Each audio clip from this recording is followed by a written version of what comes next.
Oh guys, ariin siya stingless bee ang tawag sini. So gagmay ni siya nga bees nga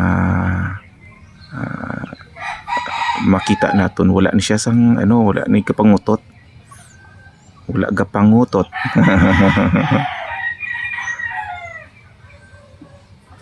So cute nga bees ni siya. So ginatawag man ni siya nga sugar bees.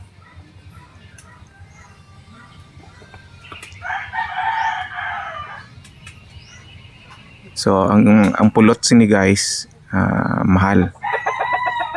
Mahal ang pulot sini. Sa paa niya guys, tinatawag yan na pollen bag.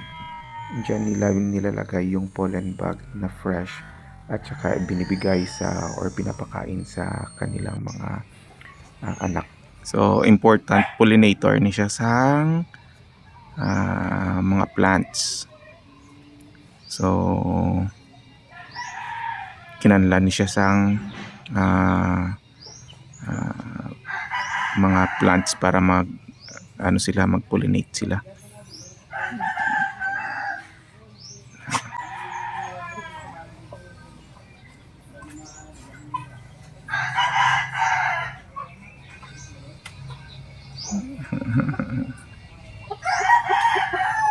Lamig lang sila lang taon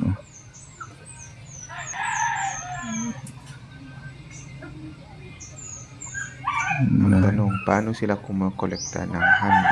Ang sagot guys, umiinom sila ng nectar na galing sa mga flowers at meron silang special stomach na doon nila ginastore yung nectar na yun at pinaprocess para gawing honey. Then pagbalik nila sa hive nila, doon nila ginastore yung honey. Yung honey nila guys, merong medicinal properties.